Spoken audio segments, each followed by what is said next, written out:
This tweet got some traction, almost 5,000 likes already. And here's the evidence. The profile claims to have a 99% audience score and over 2,500 verified reviews. The only problem is that they're all short, posted soon, right after one another, and do not talk much. Well, we have the evidence, everybody. Case closed. Clearly. Yeah, I mean, that can only mean one thing and one thing alone. Of 2,500 different reviews. It's weird when there's 2,500 reviews of a film, all of a sudden they start appearing and there's like one after the other, and then it feels like they're coming in fast and furious. And these reviews in this small subsection that I'm demonstrating here is, you know, confirmed evidence of this whole thing being a bot farm, is about 4 different examples of these short reviews.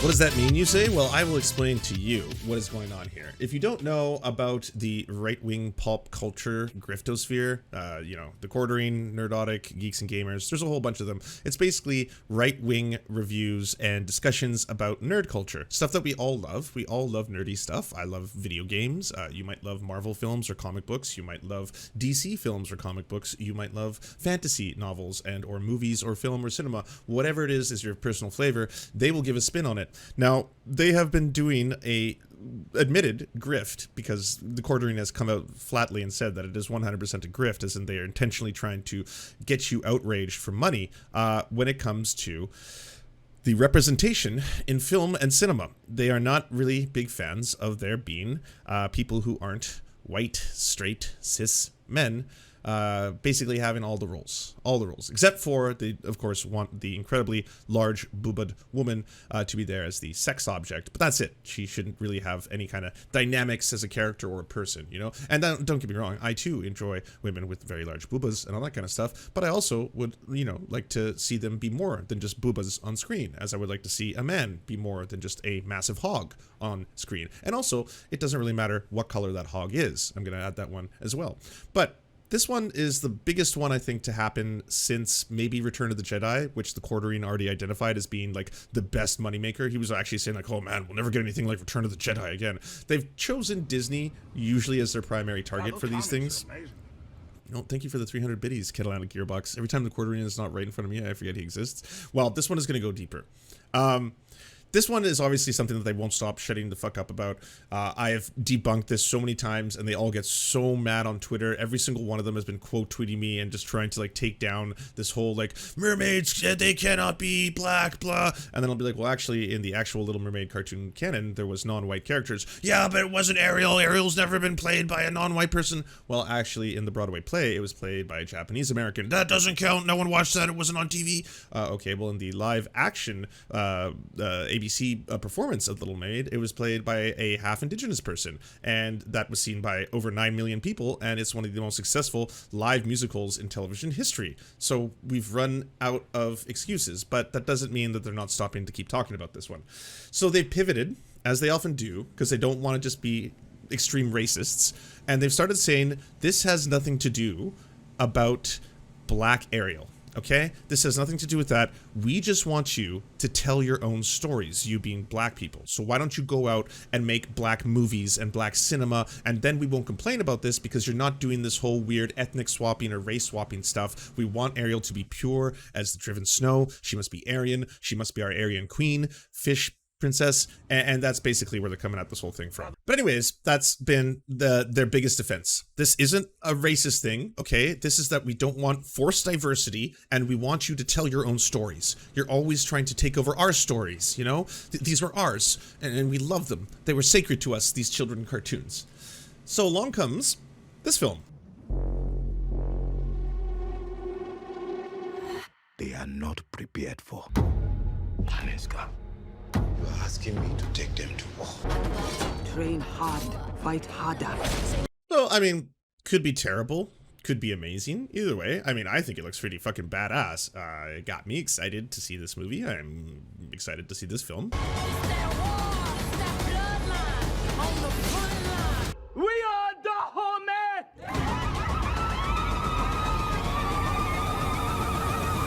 Don't know, take my power, my power, my power. Don't know, take. I was like, cool. Cool, that looks super badass. And the cool thing is that the entire weird right-wing pulp culture griftosphere will leave this one alone because it's meeting all of their requirements. It's directed by a black woman, it's a story that involves black characters, and it is a story that has not been told to this scale in cinema in this way. This is basically meeting every single thing that they talked about, all the check marks, because again, they've said numerous times, we're not racist, okay? Black Ariel's not about racism. This is about you telling your own stories, okay? Just stay away from ours. These are our stories. Ours. We get the mermaids, all of them, and the elves. Well, it turns out Woman King falls to number 2 at the box office. Will it make the money back? My God. What's up, geeks and gamers? It's Odin with a trash voice today, coming with another box office breakdown, which saw the release of Don't Worry, Darling from Olivia Wilde. This has gotten a lot of controversy around it in the social medias, at least from what I've been told. And the judge failed to downvote it. Well, we're going to get to that. The quartering has now said that there's a conspiracy theory because the audience score... So here's what they do. They come out and then they lie that they're not actually doing this because of racism. This is all just about that they want everything to be racially pure in the representation of the mermaids. And then they review bomb. And then they use the review bombs as evidence that the studios don't listen to what the public wants. That's the pattern and the cycle over and over and over. So they'll come out and they'll be like, we did it, comrades. We downvoted. Look at the average user score of the movie that hasn't been released yet and is coming out in about 3 months. But look at it. It's only got like 17%. And just no tomato meter yet because again it hasn't come out, so there's no review, but we did it, we really showed them. But in this case, apparently they've stated that the reason that this has a 99% audience score is because there's a conspiracy going on, you see. So we're going to learn about the conspiracy too. Film ended up having a pretty strong opening weekend, making $19.2 million domestically and over $30 million worldwide, whereas The Woman King dropped to second place, but only had a 42% drop in the domestic market, which is actually a pretty strong holdover when you consider that films typically with a north of $50 million to $100 million budgets tend to have much larger drop-offs. And so what this shows is that even though the history is out there and it's very clear that this movie is glossing over some of the darker parts of the history, or at the very least is trying to create a story that's not actually real, meaning that they're trying to act as if it's a conflict in the movie between some of the characters, and yet it is not something that actually happened in the history as far as there being a conflict. These are... Whoa. Has that ever happened before? In a movie? Has there ever been a film, like an action film based on true events that actually like isn't 100% historically accurate? Have we seen this? Is this the first time? And tribes that... or rather this specific tribe, the Dahomey tribe specifically, would literally conquer the surrounding tribes around them and would cut off the heads of the elderly, would do, would sell, every... Oh, I get it. So that there wasn't enough footage of black people enslaving or hurting black people. That's what you would have preferred to have seen. Just so you could actually walk out of the theater and be like, well, I mean, it's a good thing that they were very historically accurate in the way I wanted them to be, in a certain kind of representation. Single person, whether they be man, woman, child, elderly, whatever, into slavery as well, not just amongst themselves, but also even amongst the Atlantic slave trade. None of that, of course, is going to get a major focus in this movie, and yet even with all that information, and even with some of the negative social media attention, seems that the propaganda... So Geeks and Gamers tried to do this exact same thing with Prey when it came out. They weren't trying to say that, like, Prey is based on a true story or anything, but they came out immediately, and they wanted to have one of the only negative reviews you could find, because even the quartering in his, fucking chuddery was like, I liked it. So Geeks and Gamers comes out. They start going off about how this isn't about racism. They use a racist slur to describe the lead character, and then when they're told afterwards that you used the racist slur, they're like, oh, well, we're not going to remove it because people back then used it, so it's historically accurate to use it today when I review a movie, and it was never okay to use hundreds of years ago. It's certainly not okay to use today. Either way, the review went on to say that this film was really bad because girl bossing, also not realistic, also like no one would be able to throw an axe with a rope and then pull it back if they were a woman, because women don't have muscles. So again, these are the problems with the film. It has nothing to do with the fact that it is a predominantly indigenous cast and has indigenous producers and all that kind of stuff. And then it's like this is the movie about a space hunter that travels vast amounts of distance through wormholes to hunt prey in other planets, and then collects the skulls when they skin the bodies and wear the skulls, or like that's what this That's what the series is about. I don't know if I'm really that upset about the axe wielding protagonist being able to pull the axe back with a rope after she throws it at a tree. That's not really high on my priority list. They also got wrong that the dog was 100% historically accurate for the time and for the indigenous people, for that tribe and what they would have had as pets. And also the dog, I'll just say, was the star of the show. Again, is working because the Woman King is still doing well domestically, because that is actually a pretty healthy drop. Not to mention, of course, the fact that this movie still has a ways to go. So even though my projections will indicate this film will be a flop and will lose money, we have to take that with a grain of salt, because this film has yet to release in several international countries, which could end up being its saving grace. It's very similar to the story about what happened Fucking copium. with the film by Jordan Peele. Well, you know what? I'm going to do my part. I'm going to go out and see this film in theaters and then give it a big old boost to make sure that they're wrong about their numbers. That just recently came out, right? That movie was able to, rather the film Nope. So thanks for sending me this article. The Woman King stars speak out on the film's historical accuracy. Both Viola Davis and John Boyega commented on the Woman King's historical accuracy this week. Specifically, they said that it doesn't have much and that history lessons and moral instructions are not necessarily the point of cinema. If we just told a history lesson, which we very well could have, that would have been a documentary, Davis said in Variety. Unfortunately, people wouldn't be in the theaters doing the same thing we saw this weekend. The film, which topped the box office this past weekend, has come under criticism for downplaying the role of the Dahomey Kingdom in West Africa, played by the transatlantic slave trade. Most of the story is fictionalized. It has to be, Davis said with her husband, the Woman King's producer, characterizing the film as edutainment. Speaking to BuzzFeed, Boyega emphasized that movies are more of a type of moral education than they are a history lesson. Boyega's character is shown to be involved in the slave trade to an extent that Davis's is not. Art can live in a amoral space and sometimes just be about shining a light on human nature, history, and the reality of conflict. It's also a fucking action movie. Why are they being held to the standard? Like the Kingsmen was talking about some historical events in that film, but also a lot of it seemed to be made up nonsense. Why weren't they historically accurate? You know, I didn't see a lot of Churchill's speeches about the Bengal famine in the Kingsmen. I was kind of just having some fun when I was watching the movie where all the heads explode and the thing and the fighting and the stuff. Like, what the fuck?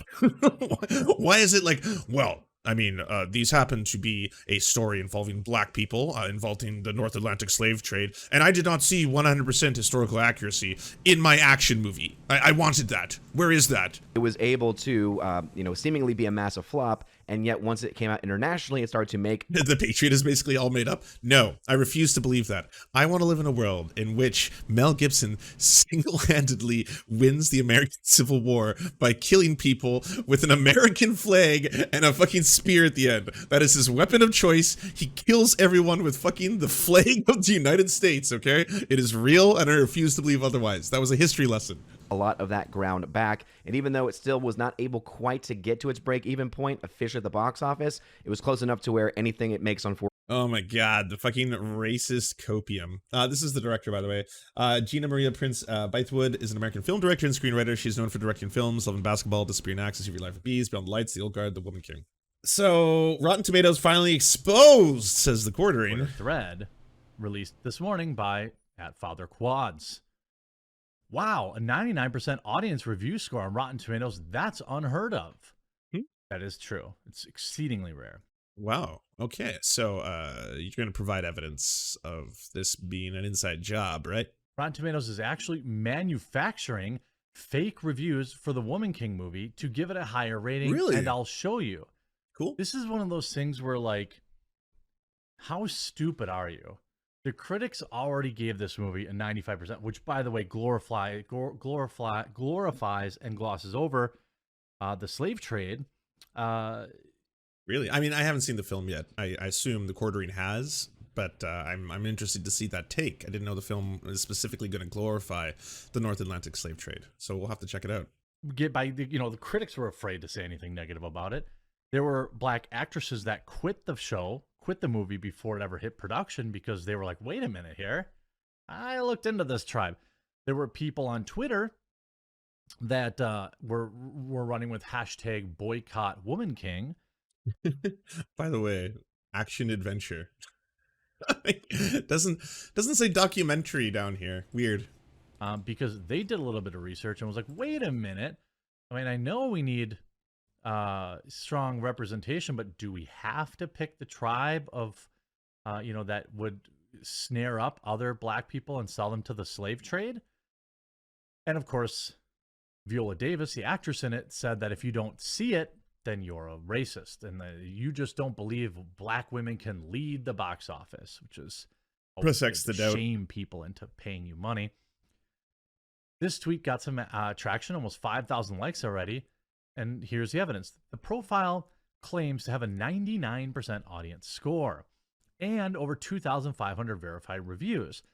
The only problem is that they're all short, posted soon, right after one another, and do not talk much. Well, we have the evidence, everybody. Case closed. Clearly. Yeah, I mean, that can only mean one thing and one thing alone. Of 2,500 different reviews. It's weird when there's 2,500 reviews of a film, all of a sudden they start appearing and there's one after the other, and then it feels like they're coming in fast and furious. And these reviews in this small subsection that I'm demonstrating here is, confirmed evidence of this whole thing being a bot farm, is about 4 different examples of these short reviews. That was an amazing action-packed movie with outstanding performances. Must see. Viola Davis and supporting cast were amazing. The movie was great and loved every moment of it. Award-winning portrayal. Miss Viola Davis, especially. What's did they pay some kind of bot farm in Pakistan to just generate AI-based reviews and artificially inflate the reviews so that when you did your weird racist review bomb of a movie you hadn't watched yet, which you do to all of these movies, it was to push back against it? Content in the movie. Rather, how much of a Yas slay queen Viola Davis is. You see, More there's evidence. 5 stars. Awesome, gorgeous movie. 5 stars. The movie was great. Loved every moment of it. 5 stars. Award-winning portrayal. Miss Viola Davis especially. 5 stars. This was amazing. Action-packed movie with outstanding performances. And nobody's actually talking about any of the specifics of the movie. Must see. Viola Davis and all the supporting cast were amazing. 5. By the way, it's a massive alt-right dog whistle, and you'll see this shit rhetoric, it way more aggressively said on places like Stormfront, Daily Stormer, stuff like that, where they always try to downplay the severity of the North Atlantic slave trade and use the examples of well, did you know that black slaves were actually sold by other black slave traders to white people? I mean, at the end of the day, who's really to blame for what was taking place here? Stars. 5 stars. And by the way, none of these people have profile photos. They're just bot accounts, brand new, verified, brand new, no profile picture. Excellent performance, action packed, kept me and my friends very engaged in what was going on next. So I'm assuming this is all the evidence you have, or is there going to be other things? Oh, it's Top Gun. That's what it is. The only recent movie to have a 99% audience score is Top Gun, which anecdotally everyone knows people IRL that saw and loved. Not even Jordan Peele's Nope did do that well with audiences. Why are you always comparing black movies to your white fucking glory film that is Top Gun? It's always Top Gun destroys Nope in theaters. Top Gun destroys Black Panther at the box. I was why do you keep comparing it to movies that are successful and also have predominantly black actors? It's very, very transparent. An audience score is Top Gun, which anecdotally everyone knows people IRL who saw it and loved it. More proof from Father Quads. Thanks, Father Quads. Thanks for this research. What else do we have? Oh, let's check other review sites. IMDb, 6.1 out of 10, 9.1k reviews. These reviews seem more authentic since they actually talk about the content of the film. This is just incredible journalism. Great stuff. Good stuff. Amazing. And I'm sure there's going to be more. Oh, wait. Now we're getting to the real reviews. Metacritic, 2.6 out of 10 with 221 user reviews. My favorite part of this one is how they hide all the negative reviews before the only 2 ones got to it. Also, check out the contrast between the critic reviews and the audience score. Night and day. 1, how they hide all the negative reviews below the only... So, by the way, all of these racist weirdos, they are really big on review bombing before movies come out. So they're super proud of the fact that The Little Mermaid now, I think, sits at an unbelievably high downvoted score. It's over 1 million downvotes on YouTube right now, and that's a victory for them. Or the fact that they can get these films to get massive average scores to the bottom of the ocean by downvoting them en masse, and everyone's doing my part, here we go, having haven't seen the movie yet, but it's trash. Gonna leave an audience review. And that's like a victory for the weird racist corner of the internet. And sorry, it's not about racism. This is about just good movies. They want to have good movies. That's why this is important. Generally unfavorable reviews. Aren't you happy about that? Shouldn't that be like, oh yeah, we got them. Look at the user reviews. 165 negative ratings. We did it, comrades. We defeated another one. That'll teach them. You'd think that they'd save their political capital for something more substantial. But You'd no, think. Hollywood and their lackeys in the media go back to the old tried and true plays of making diversity inclusive movie, pushing it super hard, then crying racism when it flops. It might have worked once or twice. I think most people have had it. Just think about how the people raved over Top Gun. The first actually really good. It always come back to Top Gun. And guess what? The Little Mermaid, it's probably going to be garbage. It's probably going to be a terrible film, but not because Ariel was black, because every single Disney fucking remake is just a soulless fucking cash grab, and they're all garbage. Like, that's probably why it's going to be bad. But it's just super weird. You take victory in downvoting this shit for a very specific reason. It's always the same shit. It gets weirder, because over the weekend, I watched a new Netflix series, and I was reluctant to watch it because I thought it was in terrible taste, the idea of even making this. It's a 10-part episode series on Jeffrey Dahmer, and I was like, ugh. There's so many ways to do this incorrectly and fuck this up and just have it be tasteless. And like, there's been lots of movies on Jeffrey Dahmer, and they're always just like, it's like a horror film, but I mean, the reality is even more horrifying than the horror movies. And to turn it into this kind of like, you turn him into a Freddy Krueger, or you turn him into like a Jason, into like a horror movie villain, where it's just like, yeah, look, he's just another one of these serial killers. That's real creepy.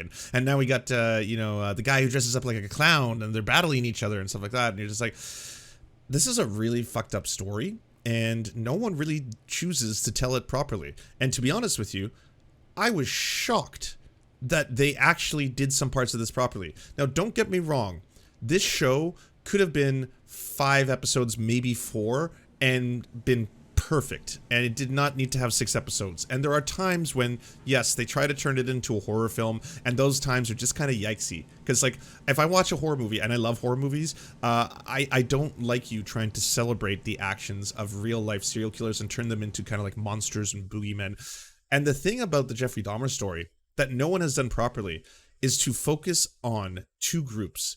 The black and indigenous victims that were predominantly, and Asian victims as well, that were the predominant people that he killed, and the fact that they were gay men, and the fact that the black community was sounding the alarm on this motherfucker for so long. He had priors. He had gone to jail for the sexual assault of a young 13-year-old boy, a Laotian boy. And the black community who lived with him, because he lived in like an all-black neighborhood, they were constantly calling the police, especially his neighbor. She was always phoning like, there's so many 911 calls of her being like, I hear screams coming from the next door. It smells like rotten meat. Like I can hear a buzzsaw. Or they straight up, in one instance, when he had one of his victims and they brought him over, they straight up, like, he had, I believe he was a 14 or 15-year-old victim who he had drugged, and that person had escaped, and he was outside, and the police arrived. And because Jeffrey Dahmer has just the most outrageous amount of privilege in the story, he convinced the police against the other people who lived there that it was his boyfriend, that he was not underage, that he was 19. It's totally fine. And the police didn't listen to the black people. They listened to the white guy. Even, you know, the gay white guy had more privilege in these situations, and he got to bring that victim back and then do the most horrifying things to him. So that's a really crucial part of the story that never gets told. And there's one episode of the show that is honestly sensational. I think it's the 5th episode, where the story doesn't focus on Jeffrey Dahmer. It focuses on the victims, and it focuses specifically on someone who has so much difficulty in society. They are gay, they are black, and they are deaf, and they bring up all these points. It's like, this person wants to find love. It's very hard for him to find love in the gay community, because a lot of people are still ableist and don't like the fact that he's deaf. It's very hard for him to find safety in other communities because of the racism he experiences, and it's obviously like a very the story is just done perfectly well in that one episode. And they, like, even the directorial decisions to make half of the episode in pure silence, and you have to read the subtitles and the sign language, so it puts you in the POV of the character and really humanizes the victims rather than trying to humanize the serial killer. Like I said, it did some things so right. And other things it did wrong. So I wouldn't give this thing like a perfect score or anything like that, but I think you could have shaved it down to 4 episodes, and it would have been a very, very impactful and poignant series that explores multiple times police corruption, how police unions protect the police, and how the police who didn't listen to all the black people in this story ended up being protected by the unions themselves and never faced repercussions for their actions, and ended up getting fucking praise when the whole thing finally got uncovered. Like, I've never seen someone tackle it from that angle and that well. And I sat back and I thought to myself, you know what? I got a good idea for a sketch. I'm gonna do a whole quartering style thing where I talk about how the new Jeffrey Dahmer on Netflix went woke because of all this stuff, and it's gonna go broke. And then I stopped myself because I was like, it's in poor taste and it's just too ludicrous. That one is too far. That's too ridiculous. It's like, you know, this whole thing is like, it's too serious of a story, mixed in with the fact that like you're going too absurd. Like, you know, they would never do that. And I woke up today to find this.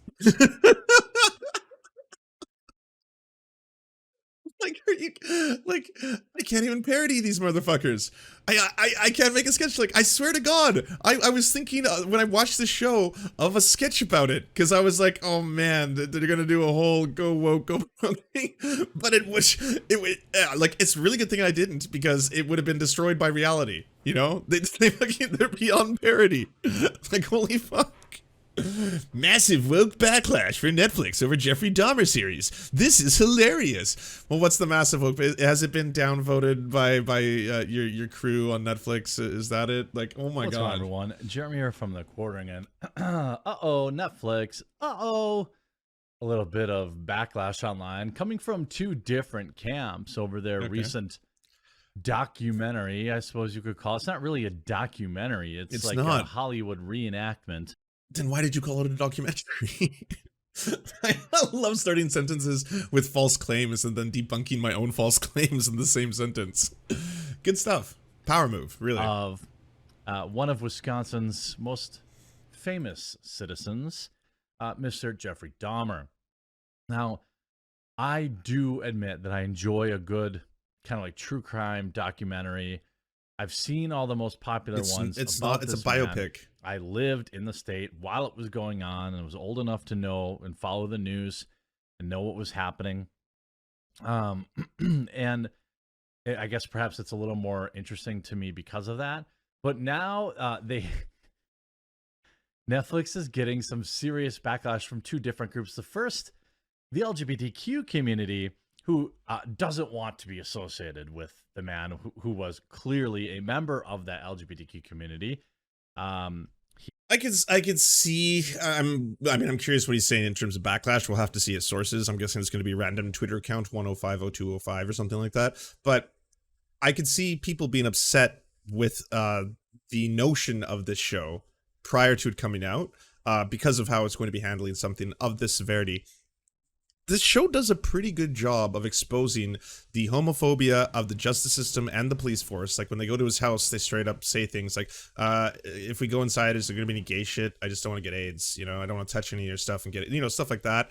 But the victims of this story are gay men.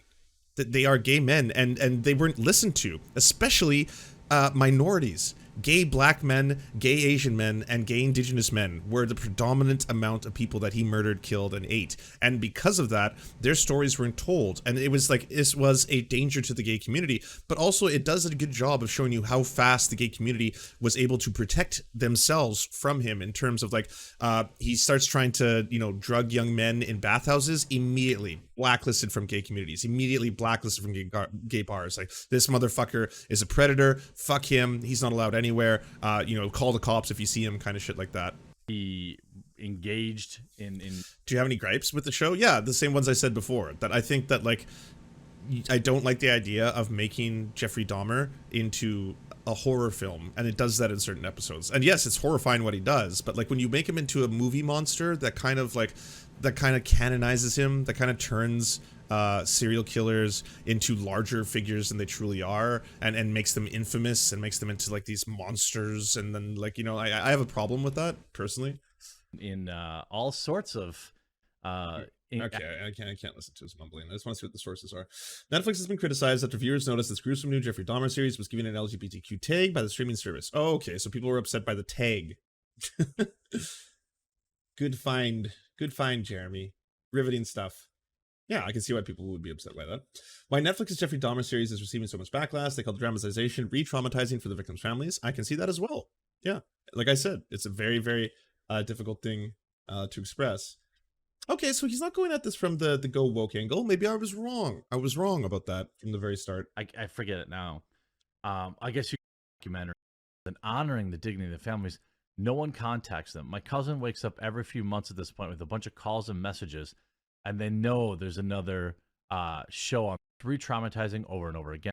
You know, you could maybe make that argument, his story, but it's not just about him and his backstory. It's the repercussions. It's how society and our system failed to stop him multiple times because of homophobia. Oh, here we are. I mean, that's kind of true in that. Why are you laughing? Why are you doing the that's ridiculous eyes? You were just like, okay, racism, homophobia, okay. There was that one famous interaction where, you know, two cops come across him. He's very clearly, but with somebody who's very young. I think he was like 13 or 14. And they were just basically like, whoa, gay stuff. I don't want to. And like that cop later went on to be my local city cop when everyone knew about that about him. And yeah, that's just very bad police work. I don't think that you could blame all the other incidents on phobia. That's just simply not true. You can certainly blame the numerous amounts of 911 calls that came from his neighbor, who was a black woman who was not listened to by the police. She has like gone forward and given so much testimony, including in the trial itself, about how she was never listened to in this regard. She called them all the time. The entire apartment complex started smelling like rotten meat, like, you know, and cops wouldn't listen to her. They wouldn't do anything about it. Even when she told them, I can hear screaming and like bumps going on beside me and drill saws and tools being used. And the police were like, we'll see if we can send someone out. We've got too many people right now in dispatch and shit like that. It went on for years. But like, let's not romanticize him because he's played by Evan Peters. Remember the victims. I mean, I don't think anyone's forgetting the local prisoners. I remember when he got locked up, like the local prisoners. I think that unless there's something unless it gets worse down the road, I don't think that it's being disrespectful. In fact, it's telling their story. I understand, maybe you should be giving the victims' families, some of the proceeds from this. I think that would be reasonable. You know what? I hate to broken clock, but I'm Can I get a countdown? Totally opposed to what he's suggesting there. But if this is the case, why did you make this the thumbnail? And yes, he did do it near the end. He went for the whole they went woke thing. But you called this woke backlash for Netflix over Jeffrey Dahmer. And then you have the picture again of the two SJWs that are used in every single thumbnail that you have. The graphic design artist who does his thumbnails is like amongst the worst, I'd say, on the internet in terms of like, holy hell, why are you always doing that?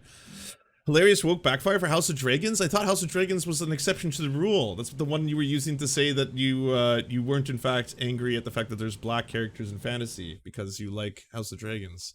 I guess that one's gone now. No more. Do you enjoy the Serfs but prefer not to have to use your eyeballs? Many are saying this. Well, we've got the solution for you. It's the Serf Times in podcast form, available on most major podcasting networks now. If you enjoy it, please consider leaving a good review and feedback because it really helps the show out, apparently, and it's free, just like the podcast. To our gods, Xander Corvus and Peyton L. Juste, we shall spend many a generations building mighty cathedrals in your honor. To our monarch, Tom Spiker, we are but your oafish jesters, here to offer you a laugh at any opportunity.